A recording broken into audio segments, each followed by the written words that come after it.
दोस्तों मूवी की शुरुआत होती है एक पुलिस ऑफिसर माइकल से, जिसके ठीक पीछे मीडिया से हमें पता चला कि अभी हाल ही में एक वीडियो सामने आया जिसमें कि माइकल के 13 साल के भाई एडवर्ड को कुछ पुलिस ऑफिसर्स या पता नहीं गुंडों ने जान से मार दिया, जिस पर माइकल ने मीडिया को स्टेटमेंट दी कि पुलिस जल्दी ही उन किलर्स को पकड़ लेगी। लेकिन तभी इस भीड़ में हमें ये छपरी हेयर स्टाइल टॉम दिखा, जो कि माइकल और एडवर्ड दोनों का ही भाई था। तभी उसने यहाँ एक फायर बोतल फेंकी, जिससे कि पूरे स्टेशन में अफरा तफरी मच गई। तभी इस बीच उसने अपनी पूरी गैंग के साथ यहाँ पुलिस स्टेशन में एंट्री ली, जहाँ से उसने बहुत सारे हथियार, बुलेट प्रूफ जैकेट और भी हेलमेट हुलमुट लूट लिए, जिन्हें लेकर वो पुलिस की गाड़ी से ही अपने एरिया एथीना के लिए निकल गया। वैसे एथीना से याद आया कि द एक्सप्लेनर्स कल्ट इंट्रोड्यूसिंग एथीना। और दोस्तों आज मुझे 1 साल पूरा हो गया आपके लिए रेगुलरली वीडियोस लाते हुए, तो इसी बात पर सब्सक्राइब बटन की घंटी बजा दीजिए। नाउ बैक टू स्टोरी, जहाँ इनके अड्डे पर पहुंचकर हमें पता चला कि असल में टॉम पुलिस से अपने छोटे भाई की मौत का बदला लेना चाहता है, जिसके लिए उसने अपनी पूरी छपरी गैंग को हथियार, बॉम्ब और भी अलग अलग सामान दे दिए। लेकिन आप सोचोगे कि मौत का बदला पुलिस से क्यों लेना चाहता है? असल में जो वीडियो वायरल हुई उसमें किलर्स ने पुलिस की यूनिफॉर्म पहनी हुई थी। अब वो सच में पुलिस ऑफिसर्स थे या कौन थे, या हमें आगे पता चलेगा। बस आप वीडियो को लाइक करके बने रहिए। दूसरी तरफ एक जेरोम नाम का ऑफिसर पुलिस के साथ एथीना जाने के लिए निकल गया, जहां ये सभी अपनी डरी हुई हालत में किसी सेबेस्टियन नाम के आदमी को भी ढूंढने लगे। और ऐसा क्यों, मतलब सेबेस्टियन में ऐसा क्या है, ये भी हमें आगे पता चलेगा। यहाँ ये टोनी, जो कि माइकल और टॉम का सबसे बड़ा भाई होने के साथ साथ एक इलीगल वेपन डीलर भी था, जिसे कि शहर में होने वाले दंगों से टेंशन होने लगी, क्योंकि ऐसा करने से उसके इलीगल बिजनेस का पर्दाफाश हो जाएगा। इसलिए वो अपने आदमियों के साथ वेपन्स को छुपाने जंगल की तरफ जाने लगा। लेकिन अभी टॉम के आदमियों ने एथीना से जाने के सारे रास्ते ब्लॉक कर दिए। यहाँ तक कि जब उन्होंने टोनी को देखा तो वो उसका पीछा करने लगे, क्योंकि उन्हें लगा कि टोनी बड़ा भाई होने के नाते इनका इस दंगे में साथ देगा। लेकिन टोनी को अपने बिजनेस के अलावा किसी और चीज की पड़ी ही नहीं थी। शायद टोनी बनिया होगा, इसलिए उसने इन दंगों में घुसने की जगह यहाँ से भागने का दूसरा रास्ता ढूंढना सही समझा। दूसरी तरफ एथीना में रह रहे लोग परेशान होने लगे कि आखिर इस दंगे से उनका क्या लेना देना। उन्होंने तो कुछ भी नहीं किया, लेकिन फिर भी उन्हें अपनी जान बचाने के लिए घर छोड़कर जाना पड़ेगा। तब माइकल उन्हें समझाने लगा कि अगर दंगे हुए तो आपकी जान ही नहीं बचेगी, इसलिए आप अभी के लिए घर की टेंशन छोड़कर अपनी जान को बचाने का सोचिए। जिसके बाद वो यहाँ से टॉम को रोकने निकला, लेकिन उससे पहले उसकी नजर सेबेस्टियन पर गई, जो कि इतनी दंगे वाली सिचुएशन में भी एकदम शांत था, जैसे उसे किसी भी चीज से डर ही न लगता हो। खैर तब माइकल ने सेबेस्टियन को एक घर में बंद कर दिया, ताकि वो टॉम के बहकावे में आकर इस दंगे में शामिल ना हो जाए। जिसके बाद वो यहाँ से टॉम को ढूंढने इनके घर पर पहुंचा, जहाँ उसकी खुद की बहन माइकल को फ्रेंच पुलिस का दलाल कहने लगी, क्योंकि माइकल अपने भाई का साथ देने की जगह फ्रेंच पुलिस की तरह इस दंगे को रोकने की बात कर रहा था। तब माइकल उसे किचन में जाने का कहकर उन लोगों की मदद करने पहुंचा, जो कि शहर को छोड़कर जाना चाहते थे। लेकिन तभी वहां पुलिस ने आकर इन सबको धप्पा कर दिया, जिसमें कि माइकल भी इस भीड़ का हिस्सा था।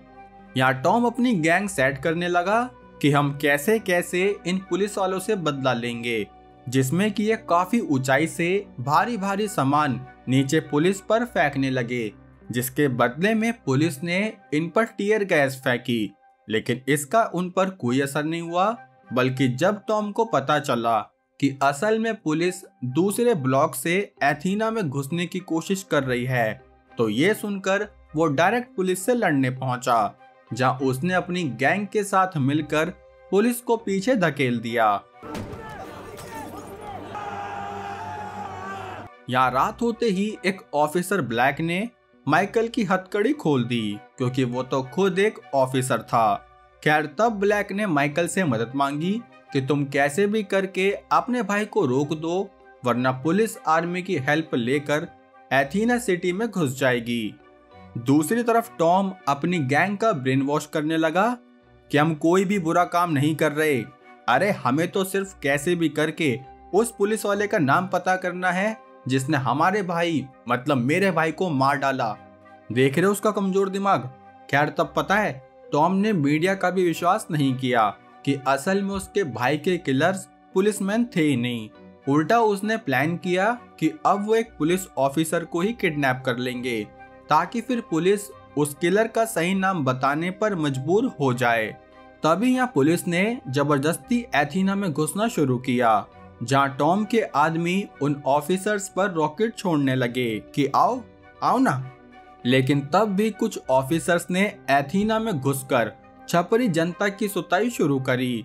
लेकिन इतने में फिर टॉम ने यहाँ एक फायर बोतल फेंकी, जिससे कि काफी ऑफिसर्स अपने आप पीछे हटने लगे। तब गैंग ने पुलिस पर रॉकेट फायरिंग भी की, जिससे कि इनकी अफरा तफरी में कुछ ऑफिसर्स इधर उधर हो गए, जिनमें कि एक था ये जेरोम, जो कि अपनी टीम से अलग होकर इधर उधर छुपने लगा, क्योंकि उसके पीछे टॉम की पूरी गैंग पड़ गई थी।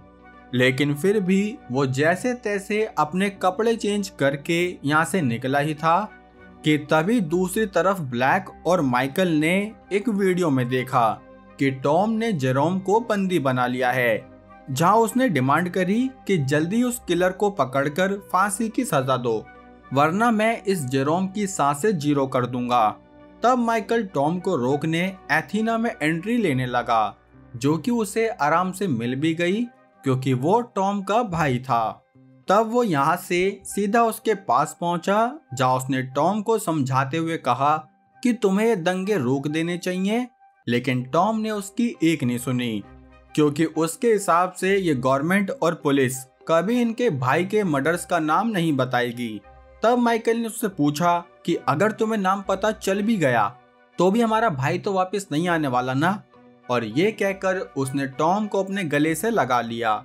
लेकिन टॉम तो भाई साहब अपनी नफरत की आग में इतना अंधा था कि उसने माइकल पर ही इल्जाम लगा दिया कि शायद अब तुम हमारे भाई नहीं बल्कि फ्रेंच गवर्नमेंट के एक टट्टू बन चुके हो, इसलिए शायद उस दिन हमारे छोटे भाई की जगह तुम्हें मर जाना चाहिए था।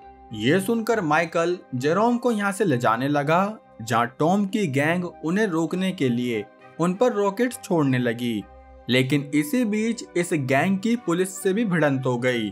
तब माइकल ने मौका देखते ही जेरोम को एक बार में घुसा लिया, जहाँ हमें इनका सबसे बड़ा भाई टोनी भी मिला, जो कि अपनी गन्स को लेकर यहाँ से एक अंडरग्राउंड सुरंग के थ्रू भागना चाहता था। तभी टोनी को पता चला कि जेरोम तो एक पुलिस ऑफिसर है, इसलिए वो माइकल पर गुस्सा करने लगा। लेकिन माइकल ने उसे समझाया कि हम सिर्फ इसे सुरंग के रास्ते बाहर सेफ जगह छोड़ देंगे, बाकी फिर हमारा इससे कोई लेना देना नहीं होगा। इसी बीच इन्हें इनकी मदर की कॉल आई, लेकिन इन्होंने वो कॉल रिसीव नहीं करी, क्योंकि ये जानते थे कि जरूर इनकी मदर इन्हें टॉम का साथ देने के लिए कहेगी, क्योंकि टॉम इनके घर में सबसे कमजोर बच्चा था, सबसे कमजोर दिमाग वाला बच्चा था। खैर तब बाहर टॉम ने अपनी गैंग के साथ प्लान किया कि हमें वो जेरोम किसी भी हालत में चाहिए, इसलिए हम बैक डोर से उस बार में घुस जाएंगे, जहां बार के अंदर से माइकल उसे ऐसा करने से मना करने लगा। लेकिन टॉम ने क्लियर स्टेटमेंट रखी कि या तो जेरोम को हमारे हवाले कर दो, वरना मैं ये फायर बोतल अंदर फेंक दूंगा।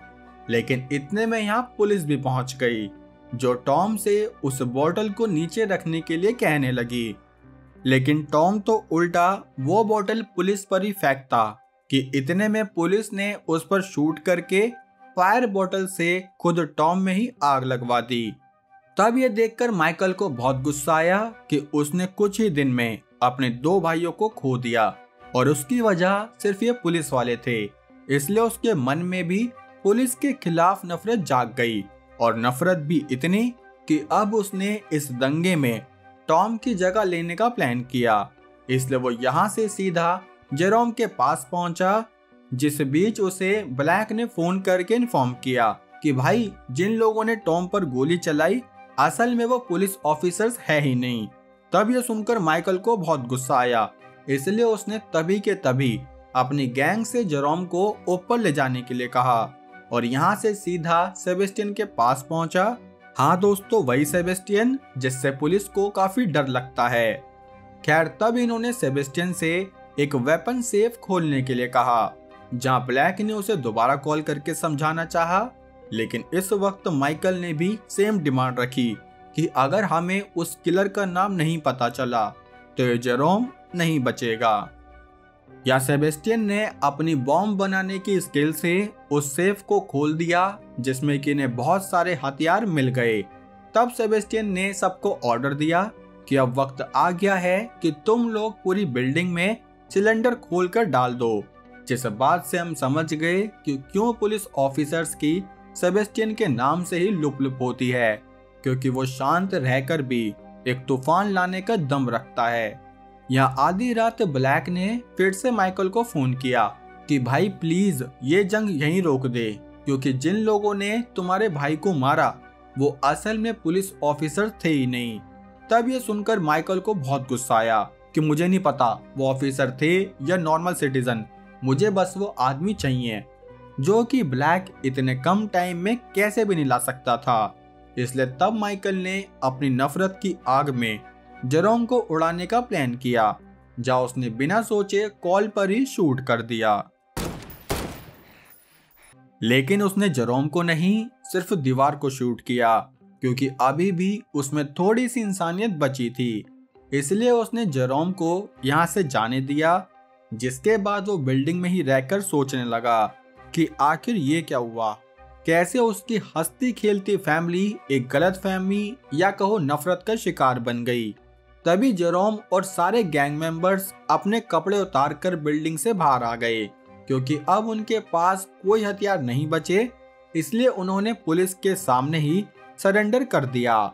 लेकिन दूसरी तरफ सेबेस्टियन ने इस पूरी बिल्डिंग को गैस एजेंसी बना दिया, जबकि माइकल ठीक उन्हीं कमरों में बैठकर अपनी ओवरथिंकिंग में गायब था, जहां काफी ऑफिसर्स उस बिल्डिंग में घुसकर अभी भी चेकिंग करने लगे कि इतने में यहां एक तेज धमाका हुआ, जिससे कि इस जंग के साथ साथ माइकल और बाकी ऑफिसर्स यहीं खत्म हुए। लेकिन तब हमें एक वीडियो भी दिखाया गया, जहां कुछ पुलिस ऑफिसर्स ने एक 13 साल के बच्चे को मार मार के उसकी जान निकाल दी। लेकिन इस इंसिडेंट के बाद जब वो लोग जंगल में गए तो हम उनके टैटू से समझ गए कि असल में ये लोग पुलिस नहीं बल्कि गवर्नमेंट के खिलाफ दंगा करने वाली ऑर्गेनाइजेशन थी, जिन्होंने शहर में दंगा भड़काने के लिए एक ऐसा वीडियो शूट किया। तो देख रहे हो दोस्तों, कैसे कोई आधा सच या मिसअंडरस्टैंडिंग आपके अंदर की नफरत को इतना जगा सकती है कि फिर आपको अपनी फैमिली तक भी बुरी लगने लगे। इसलिए हमेशा अपने डिसीजन एक शांत और ठंडे दिमाग से ही लेना। और happy anniversary to the explainers cult channel, because आज हमें पूरा 1 साल हो गया इस चैनल पर मेहनत करते हुए। और हमें इसलिए कह रहा हूँ क्योंकि आप लोगों के सपोर्ट के बिना ये चैनल शायद मैं इतना चला ही नहीं पाता और ना रेगुलर आपके लिए वीडियो ला पाता, जो कि अभी रेगुलर आ रही है। तो ऐसे ही सपोर्ट करते रहो दोस्तों। बाकी अब हम मिलेंगे शाउट आउट के साथ हमारी अगले वीडियो में। तब तक के लिए जय हिंद।